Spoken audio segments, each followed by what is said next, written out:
War strategy আর geopolitical বাস্তবতায় Iran আসলে কতটা শক্তিশালী একটা উদাহরণ দিয়ে চলুন বুঝে নেওয়ার চেষ্টা করা যাক। এক্ষেত্রে স্ট্রেইট অফ হরমুজে ইরান যা যা করে সেগুলোকে ধরে নেওয়া যায় ট্রেলার হিসেবে। তাহলে আসল পিকচার কোনটি? দর্শক, ফুল মুভি হচ্ছে ক্যাসপিয়ান। কি করে সেটি জানার আগে চলুন জেনে নেওয়া যাক ক্যাসপিয়ান কি এবং কোথায় এর অবস্থান। নাম ক্যাসপিয়ান সি, তবে নামের সঙ্গে সি শব্দটি যুক্ত থাকলেও এটি কিন্তু সাগর নয়, লেক। বিশ্বের সবচেয়ে বড় হ্রদ এটি। এর চারপাশ ঘিরে রয়েছে 5টি দেশ: ইরান, আজারবাইজান, কাজাখস্তান, তুর্কমেনিস্তান আর রাশিয়া।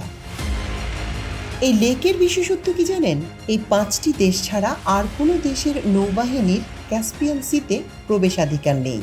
ইরান আর রাশিয়া বহু বছর ধরে অস্ত্র আনা নেয়ার জন্য এই লেককে ব্যবহার করে আসছে। 2023 সালে ইরান এই পথ দিয়ে 3 লাখ আর্টিলারি শেল এবং মিলিয়ন রাউন্ড অ্যামিউনেশন পাঠায় রাশিয়াতে। ইরানের কাছে যে S-300 সিস্টেম আছে সেটাও ক্যাসপিয়ান সি হয়েই রাশিয়া থেকে তেহরান সরকারের হাতে গিয়ে পৌঁছেছে।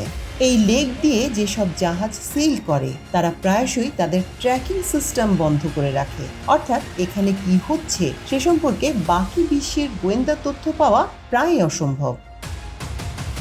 ইরান ইসরায়েল যুক্তরাষ্ট্র যুদ্ধ যদি দীর্ঘদিন চলে এবং তেহরানের অস্ত্র গোলাবারুদের মজুদে যদি টান পড়ে, তাহলে খুব সহজে ক্যাসপিয়ান সি দিয়ে রাশিয়া তাদের অ্যামিউনিশন সাপ্লাই দিতে পারবে। এর মধ্যে অবশ্যই থাকবে মিসাইল, এয়ার ডিফেন্স সিস্টেম এবং ড্রোন। জেরুজালেম পোস্টে এবছর 23 ফেব্রুয়ারি প্রকাশিত এক প্রতিবেদনে দাবি করা হয় ইরান ও রাশিয়া 500 মিলিয়ন ইউরোর একটি ডিল করেছে। এই ডিলের বদৌলতে ইরানকে 500 ভারপাস দেওয়ার প্রতিশ্রুতি দেয় রাশিয়া। ভারপাস হচ্ছে most advanced shoulder fired anti aircraft missile systems. এছাড়াও এই চুক্তির আওতায় 2500 ক্ষেপণাস্ত্র এবং 500 নাইট ভিশন সাইটস পাবে ইরান।